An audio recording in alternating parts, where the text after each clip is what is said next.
কিছুই তো বুঝতেছি না, ভদ্রঘরের মেয়েকে এত রাতে বাসায় ফিরে নাকি?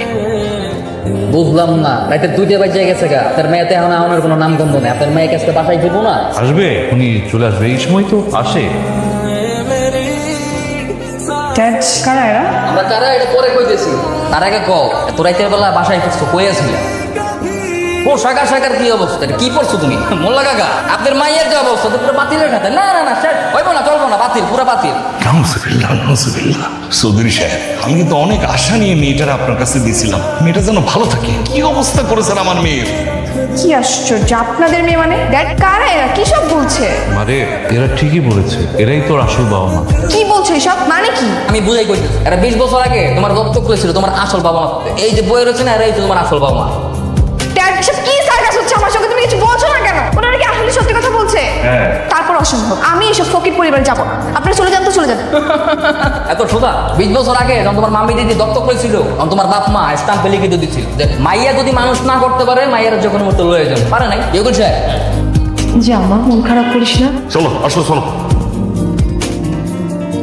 What is this? এটা আপনার বাসা? হ, আমাকে বাসা। ইম্পসিবল, আমি তো এখানে থাকতেই পারবো না, আমি চলে যাচ্ছি। এই দাঁড়াও, যাইতেছে মানে কই যাইতেছে? কইলেই যাওন যায়, এত সোজা? আপনি কোথাকার কোন রাবিশ আসছেন আমাদের মাঝখানে নাক গলাতে? আমি রাবিশ না, আমি বললাম জহি, সম্পর্ক তোমার চাস্তু ভাই না। আমি খালি তোমার চাস্তু ভাই না, তার পাশাপাশি আমার আরো বহুত পরিচয় আছে, প্রত্যেকটা পরিচয় ধাপে ধাপে জানতে পারো। তাই শোনেন, আপনার এসব পাওয়া কথা শোনার টাইম আমার নেই, আমি যাচ্ছি। নাকি কোনো চিন্তা করে না, না টেনশন করেন না। এই কি তুই? বাহ, তোমরা কি আরামে ঘুমাচ্ছিলে, আর তোমাদের মেয়ে রাস্তা রাস্তায় ঘুরে বেড়াচ্ছে। তোমাদের একটু দয়া হচ্ছে না আমার জন্য? আমাদের আর কি করার আছে বল, জন্মসূত্রে তুই ওদের মেয়ে, আমরা কি করতে পারি? তোমাদের কি কিচ্ছুই করার নেই? আছে তো। কি? আফসোস। কিরে, কই গেছিলি তোরা? তাছাড়া গেছিলাম একটু হাওয়া বাতাস খেতে। সমস্যা নাই, সবকিছু ঠিকঠাক। নুরির লোকের কত হয়েছে, নুরি আজকে তেই থাকবো, তাই না নুরি? আচ্ছা ঠিক আছে, তুই হন যা। আচ্ছা ঠিক আছে, তাই আসসালামু আলাইকুম। ওয়ালাইকুম। কি ব্যাপার, বলা নেই কওয়া নেই, হুট করে তুমি একেবারে ড্রয়িং রুমে এসে বসে আছো?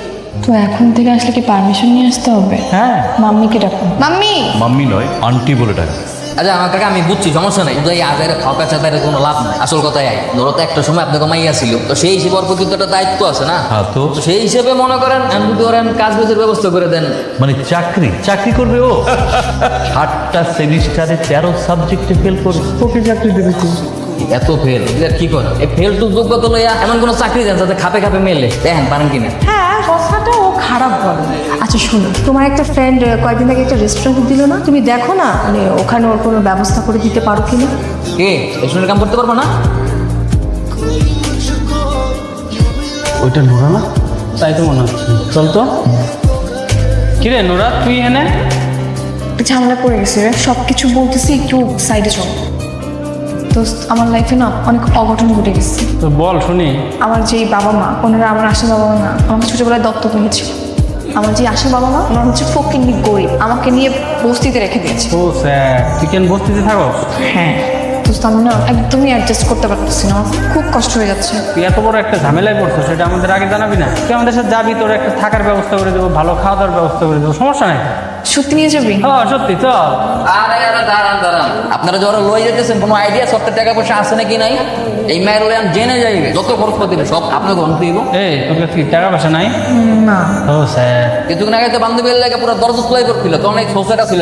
এটাই দুনিয়া, এটাই বাস্তবতা। টাকা পয়সা না থাকলে দুনিয়াতে কেউ কারোর জিগায়। আপনি এখানে কেন আসছেন? যান, চলে যান। বুঝলাম না, সবসময় আইলে আপনি কেন আসেন চলে যান, মানে এইসব কোন ধরনের কথা বলছেন? যাপন ভাবে কি হয়? আর সমস্যা কি? আমি খালি একটু কি ব্যাপার, টাকা পয়সা কম কামাই না, ভালোই না। পুরো তো আমি দেখছি শুধু খারাপ হচ্ছে, বরং তোমার সহজ সমাধান দেই। তুমি আমার লাগে সোজা কাজে বুঝে যাবা, কাজে বুঝে গিয়ে তুমি এরকম বিয়ে করবো, সুখে শান্তিতে সংসার করবো। চলো আপ।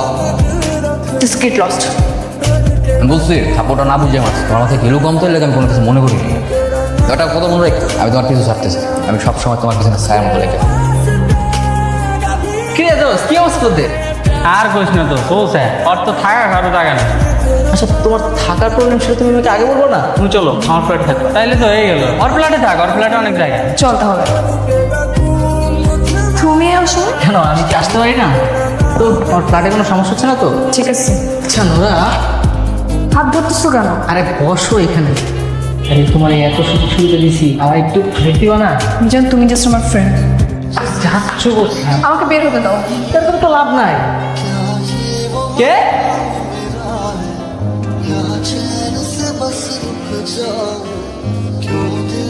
তুমি না আসলে আজকে অনেক কিছু কিছু হইতো না, তোমার একটা কথা বলছিলাম না, আমি খুব কি ব্যবসা হইতে পারি, কিন্তু সবসময় তোমার পিছনে ছায়ের মতো লাগতে থাকে, এটা আমার জবান আছে। আমি সরি, তখন রাগের মধ্যে তোমাকে গায়ে তুলে ফেলেছি। আচ্ছা এই ভয়টারি কল আপ, চলো কাকা কাকি আজকে পাশে খুব ভালো মতো রান্না করতে, দুজন মিলে এক লাখ খাবো। আসো। তো কষ্ট হয়ে বলে তোর মা মুরগি রান্না করছে, মুরগি দিয়ে খা। সমস্যা নেই, আপনারা যা খাবেন আমি তাই খাবো। তাই নাকি? এই না হইলো আমার মেয়ে। নুরিমা, একটা কথা ছিল। বলেন। না, ওই জহির তো খুব ভালো ছেলে। ওর বাবার আমি কথা দিছিলাম, তাও তোর জন্মের আগে, যদি আমার মেয়ে হয় তার সাথে জহিরের বিয়ে দিব। আচ্ছা আপনি মানে খুদাই, মানে আমি কইছে করে সব কথা না, আচ্ছা আমি এসবের মধ্যে নাই। নুরির আলাদা জীবন, যে তার লাইফ নিয়ে ভাবু, যে তার সিদ্ধান্ত নিকে, আমি এই মধ্যে নাই। আচ্ছা আমি রাজি। আলহামদুলিল্লাহ। আস্তে ধীরে না আপনারা সবকিছু আয়োজন করেন, আমি আমার জীবনটাকে সুন্দর করে সাজাতে চাই। কি তোমরা এখানে? আমি রেখেছি। কেন? শুনলাম তুমি নাকি খুব কষ্টে আছো, তাই আমরা ভাবলাম তোমাকে আবার নতুন করে দত্তক নিই। না, আমি অনেক ভালো আছি, আমি ওখানে থাকবো। আসলে তুই আমার ওখানে থাকবি? এই আলিশান বাড়িতে তুই ফিরে আসবি না? না। ওই হাসছেন কেন?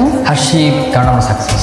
মানে? আমি তোমার পালিত বাবা, আমি তোমার জন্মদাতা পিতা। তার মানে এতদিন সবাই মিলে আমার সঙ্গে নাটক করেছেন? আসলে তুই বখাটে হয়ে যাওয়ার পর আমি জহির আর জহিরের বাবার সাথে প্ল্যান করে এই নাটকটা সাজিয়েছি, যাতে তুই বাস্তবতা বুঝতে পারিস, জীবনের মানে বুঝতে পারিস। সত্যটা জানার পর আমার খুব রাগ হচ্ছে, তবে আমি যে চেঞ্জ হয়েছি এটার জন্য ভালোও লাগছে। এবার কি আমি জহিরের সাথে তোর বিয়ের প্ল্যানটা করতে পারি? ঠিক আছে।